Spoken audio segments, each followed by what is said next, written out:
아카디아 점심 식사라는 그림입니다. 네. 예, 처음에 나왔을 때부터 문제가 이제 사람들한테 가장 큰 문제는 이런 거예요. 지금까지 봐왔던 그림하고는 굉장히 다르다는 거죠. 네. 근데 아까 이제 첫 번째 작품도 사실은 아카데미 전통하고는 조금 달랐었잖아요. 네. 근데 이런 거를 생각해 볼 수가 있어요. 에드와르 마네는 아버지도 부자셨고 네. 그리고 정계에 굉장히 인맥들이 많은 명문 가문 출신이었었어요. 네. 그래서 정말 좋은 선생님한테서 공부를 했는데 그 선생님한테 공부를 할 때 다른 작가들하고 경쟁이 잘 안 됐었어요. 사실은 그 작가들이 원래 하던 스타일의 그림, 아카데믹한 그림하고는 뭔가 이제 느낌이 좀 다른 것들을 자기가 추구를 했었는데요. 아카데믹한 사람들이 보통 자주 그리는 어떤 모델은 네. 루브르 안에서도 이탈리아관 쪽에 주로 있잖아요. 네. 이탈리아 사람들의 그림, 르네상스의 어떤 대가들 네. 이런 사람들하고 연관이 돼 있는데 에드와르 마네는 그런 식으로 그런 식으로 따지면은 네. 자기가 경쟁이 안 된다는 것을 일부러 그러니까 어떻게 의식하고 있었던 것 같아요. 그러면서 자기는 루브르에서 모사를 할 때도 네. 이탈리아 사람들도 물론 했었어요. 네. 그래서 보시게 되면은 이런 그림이 있는데요. 네. 왼쪽에 필리포 리피 네. 그림이고 오른쪽은 이제 마네가 모사를 하는 건데 되도록이면 똑같이 그리는 게 아니라 네. 자기가 뭔가 조금 다른 개성을 찾으려고 하고 네. 더 인간적으로 보인다 그러나 약간 좀 약간 떨어뜨리는 느낌이 좀 나요. 여기에서 이제 두 번째로 스페인 사람, 특히 벨라스케스나 네. 고야한테 영향을 많이 받게 되는데 네. 그게 보시다시피 이 그림도 왼쪽은 벨라스케스 그림이고 네. 오른쪽은 마네 작품이거든요. 둘 다 연극 배우를 그림으로 그린 건데 네. 뒷 배경은 전부 다 없애고요. 이렇기 때문에 공간감도 없고 원근법도 없고 오로지 이 사람의 생긴 것만 가지고 판단을 할 수 있도록 되는 이런 그림들이 나와요. 네. 그래서 이런 특징을 가지고 이탈리아식이 아니라 자기만의 특징을 만들려고 하면서 어찌 보면은 그림이 주는 느낌 자체가 아까 말씀드렸던 회화성, 그래서 질감이니 뭐 이런 게 더 강조가 되지 원근법이나 사실을 있는 그대로 뭔가를 공간에다가 만들고 거기에다 배치하는 거는 관심이 전혀 없었다. 그 바람에 그림이 낯선 그림이었다. 이게 이제 첫 번째 문제고요. 두 번째는 이 그림이 비도덕적이라고 욕을 먹었었던 거예요. 그거는 두 명의 여성은 옷을 벗고 있고 두 명의 남성은 옷을 입고 있어서 이게 보통은 이루어질 수가 없는, 도대체 이게 무슨 관계인데 숲속에서 이런 일을 하고 있고 뭔가 자랑스럽지도 않은데 대놓고 우리를 쳐다보고 있느냐 해서 많이 비난을 샀던 이제 역사가 있었죠. 이 그림은 원래는 살롱에 진입도 못할 판이었었는데 나폴레옹 3세 때 소수 문화에도 관대한 거를 보여주려는 정부 방침상 요 그림 말고 살롱에 들어가는 거 말고 옆에다가 낙선전이라고 새로 장소를 만들어줬어요. 그래서 이슈가 됐거나 그 이슈가 있거나 안 그러면은 사람들의 입에 많이 오르내리던 그림들만 따로 전시를 했는데 살롱전에 가서는 찬사를 보내고 낙선전에는 욕을 하러 왔었는데요. 네. 오히려 욕하러 오는 사람들이 더 많았던 흥행에서는 성공을 했었던 전시가 됐었고요. 그 바람에 마네라는 사람의 이름이 유명해지기는 만들었었죠. 근데 그 영어로 하면 인디펜던트잖아요. 네. 근데 왜 그 인디펜던트가 됐어요? 앙데팡 왜 그게 앙데팡당전은 조금 나중에 나오고요. 이거는 살롱 데 허퓨제라 그래서 거절당한 사람들의 살롱으로 따로 만들었어요. 아, 이거는 그거는 지금 박사님 말씀하신 앙데팡당전은 이 살롱만 계속해서 주도를 하지 않고 우리는 살롱하고 상관없이 신진 예술가들을 소개하겠다고 낙선전하고 좀 다르게 반대어가 낙선전도 있고 앙데팡당전도 있고 나중에 살롱전도 있고 인상파도 따로 만들고 너무 많다. 이게 아무래도 미술이라는 장르를 각광받다 보니까 여러 가지가 생겨서 그럴 겁니다. 어쨌든 이 그림 안에서 우리가 생각할 만한 것은 그래서 두 가지가 있어요. 중요한 것은 이 그림이 낯설고 그리고 뭔가 주제가 사람들한테 충격을 줬다. 역사화나 종교화나 신화 같은 걸 그린 게 아니라 일상생활을 그렸는데 있을 수 없는 파격적인 방법으로 묘사를 했으니까 그게 문제가 된 건데. 근데 이건 없어요? 못 그려서 충격 준 건 없어요? 그 시대 때 왜 다 잘 그렸잖아요. 네, 실은 못 그렸던 얘기도 굉장히 많이 들었을 때입니다. 못 그려서 충격 준 거는 이거는 조금 이해가 기본적인 자질이 없다 이런 얘기도 많이 들었었다고는 해요. 네. 그런데 이제 그거 말고 저희들이 중요하게 생각했으면 하는 것은 이거예요. 첫 번째, 이 그림이 굉장한 충격파가 있었고 지금까지 미술을 옹호하거나 누군가를 좋은 작가라고 소개를 하던 비평가들한테 일제히 욕을 먹으면서 미술에 대한 관심이 오히려 좀 높아지게 만들었었다. 그런데 우리가 집중할 수 있었던 어떤 부분은 이 그림이 생기면서 사람들이 이런 것도 그림이 될 수 있을까 하고 생각하는 그 틈이 이제 생기게 됐다는 거고요. 두 번째 거는 저희들이 사실은 상상하기가 좀 힘든 부분인데 이렇게 욕을 많이 먹었다고 얘기를 할 때마다 그리고 이 그림이 중요하다고 얘기를 할 때마다 아까 이제 박사님 말씀대로 아름다운 것 같지도 않고 그리고 기술적으로 뭔가 획기적인 것 같지도 않고 왜 이 그림한테 그렇게 욕을 하고 사람들이 분노를 했느냐는 부분이에요. 사실은 마네라는 사람이 과거를 바라봤다, 미래를 열었다 이런 모든 말들은 이 그림이 그 당시에 폭발력이 얼마나 셌는지가 계산이 안 되면은 이제 사실 좀 동떨어진 얘기 같거든요.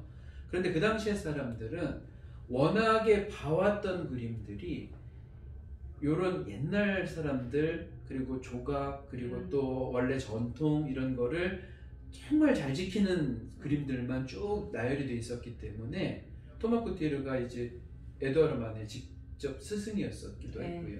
그렇기 때문에 이 그림 풀바디 점심식사에서 받던 충격이 그만큼 셌었다는 거죠. 그럼 이 그림은 네? 그 모더니즘의 출발이라고 말할 수 있어요? 모더니즘의 정의를 어떻게 하느냐에 따라서 좀 달라질 수가 있는데요. 그 예전에 지난번에 선생님 말씀하셨던 네네. 어느 작가나 그 네. 시대 때 모더니즘은 당시별로는 있었는데 그렇죠. 우리가 이제 현대 그 미술사에서 말하는 모더니즘은 네네. 그 만의 그 즈음이잖아요. 그쵸, 그럼 그 즈음에 모더니즘이 시작됐는데 네. 이 아까 그 그림은 모더니즘은 아니잖아요. 그렇죠. 숫자기고 그런데 네. 그럼 이 그림은 그 모더니즘의 뭐 효시라고는 좀 그렇지만 그렇죠. 첫 발자국 예, 첫 발자국 정도라고 생각할 수가 말을 할 있어요. 수 있는 거죠. 그렇죠. 그리고 이거 그러면 노이즈 마케팅 일 수도 있어요. 이라고도 말할 수도 왜냐하면은 있죠. 네.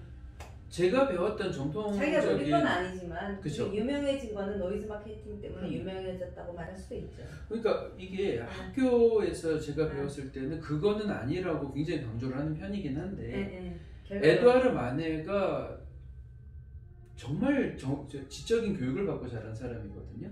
경험치도 많고. 근데 뭐 잘 떨어졌잖아. 그렇죠.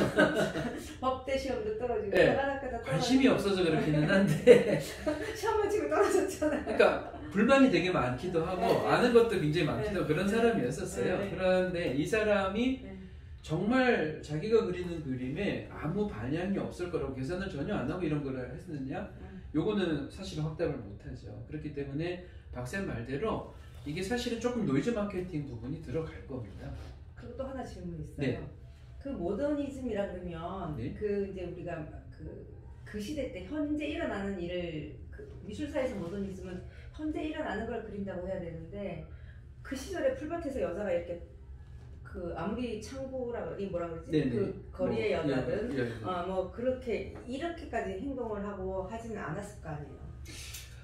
그렇지는 않은 건데요. 이 그림이 현대 그러니까 그 시대를 그렸다고 하는 거는 그 시대 때 사람들이 이렇게 꼭 놀았다고 해서 그런 거는 아니고요. 근데 이런 그림을 보면 네. 남자들이 찔리는 남자들이 있었다고 하는 걸 어디서 내가 본 적이 있었거든요.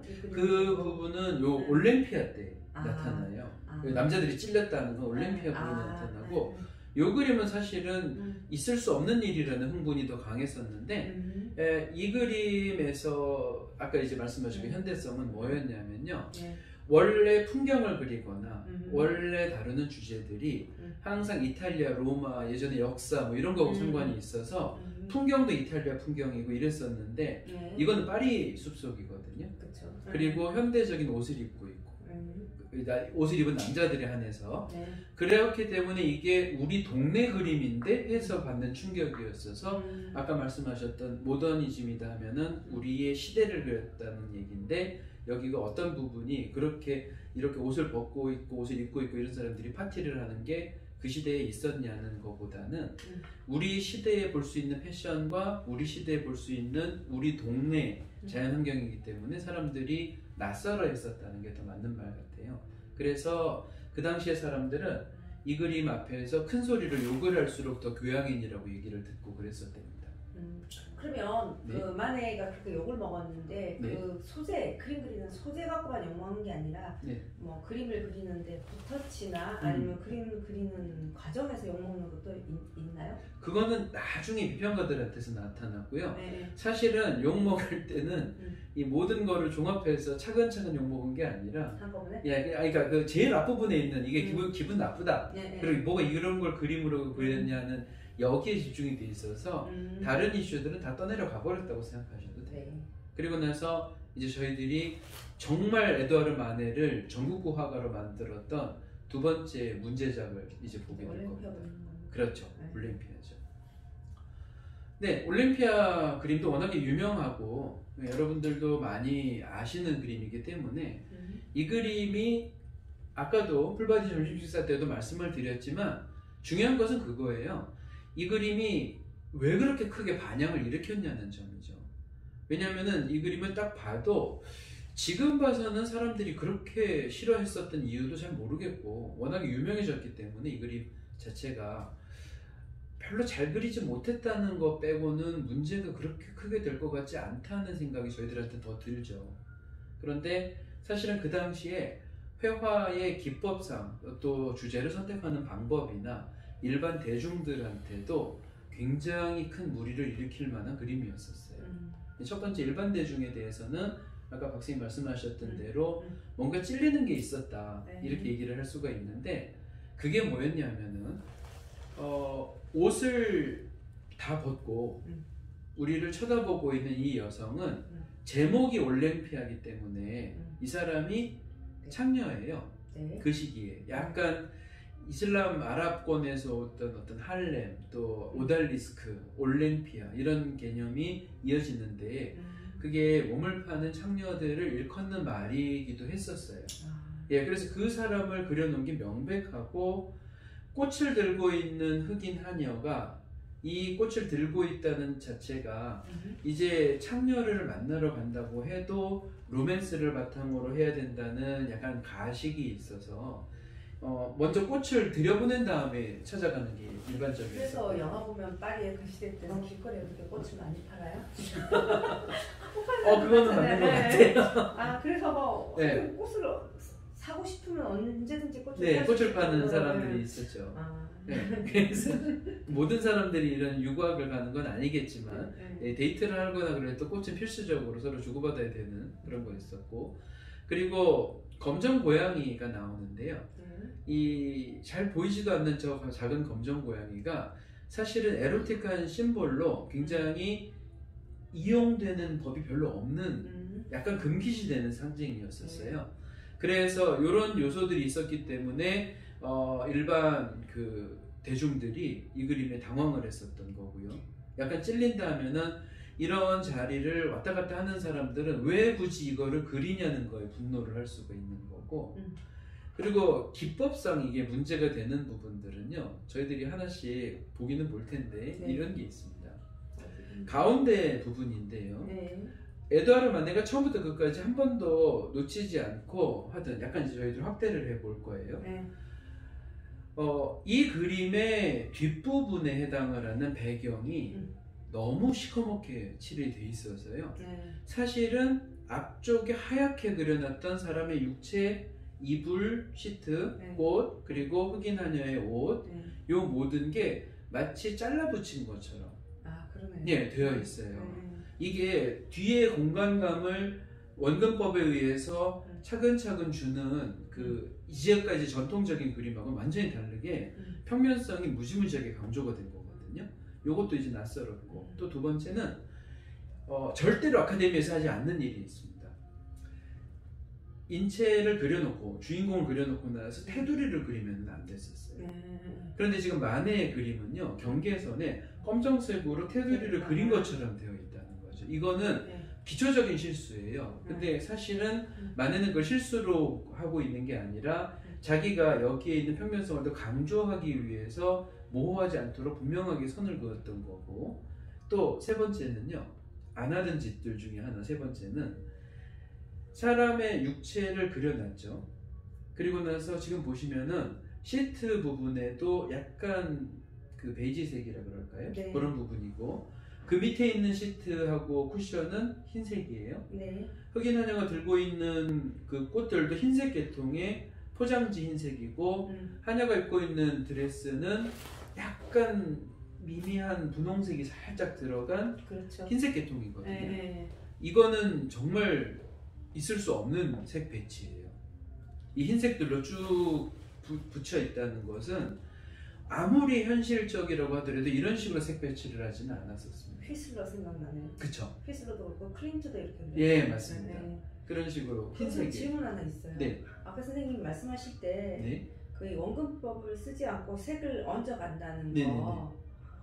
그 얘기 딱 들으니까 세잔느가 생각나는데 네. 세잔느가 그럼 이거 여기서 많이 힌트를 받은 거예요? 만해를 정말 존경했고요. 아, 예, 색깔에 대한 네, 배치가. 그러니까 그게 네. 세잔느는 되게 촌스럽게 했는데 만해는 되게 세련되게 했다. 저 똑같은 기법인데 저는 예. 지금 방금 느낀 거예요. 예. 이때까지는 그런 생각을 못 해봤는데 예. 선생님 말씀하실 때 네. 아, 이 기법이 세잔느의 기법이 예. 타고 올라간 만해구나 라는 그렇죠, 생각이 그렇죠. 들었어요. 네, 만해가 색으로서 그리고 자기가 붓으로 뭔가 결정하는 이게 그 인공적인 그 어떤 공간과 원근법 없이 예. 거리감을 두는 게 색을 싸움으로서 했다는 맞죠. 그게 예. 만해하고 그렇죠. 세잔느하고 공통점이네요. 그러면서 예. 이게 이 원래 지금까지 자주 봐왔던 색하고는 너무 다른 게 나타나니까 사람들이 당황을 했었던 거죠. 근데 검은색도 원래 검은색도 잘 쓰지 않았잖아요. 예, 검은색도 쓰면 안 되는 색깔. 안 쓰는 색인데 쓰고 예. 흰색도 잘 안 쓰는 색인데 쓰고. 얘는 좀 반항하긴 그렇죠. 하네. 그러니까 네. 엄청 반항하긴 하다. 그래서요, 네. 가장 그때 아카데미와 국가, 그러니까 살롱 심사위원들이 비난을 했던 하지 말라는 요소는요. 건 골라서 안 해요. 선 그으면 안 되는데 하고 흰색 잘 안 쓰는 거 하고. 사실은 자주 자기가 했던 주장이 그 티치아노의 오르베노 비너스를 자기가 패러디를 했다는 주장이었었잖아요. 아, 자기 주장. 예, 자기 주장, 만해의 주장. 개 대신에 고양이. 예, 그렇죠. 그런데 네. 여기에서 심사위원들도 그렇고 가장 분노했었던 거는 네. 서양 예술이 이게 300년 전에 격차가 있어요. 네. 300년이 넘는, 사실은 그 전부터 해왔던 인체를 이상화시키고 네. 아름다움이 뭔지를 보여주고자 했던 그 교육적인 기능을 만해는 전부 다 붕괴시켜 버렸다는 거죠. 그래서 그 이상화에 도전을 해서 우리한테 얼마나 그 추한 게 그걸로 충격을 주겠다는 너의 의도가 너무 불쾌하다는 이 비난과 반대였었어요.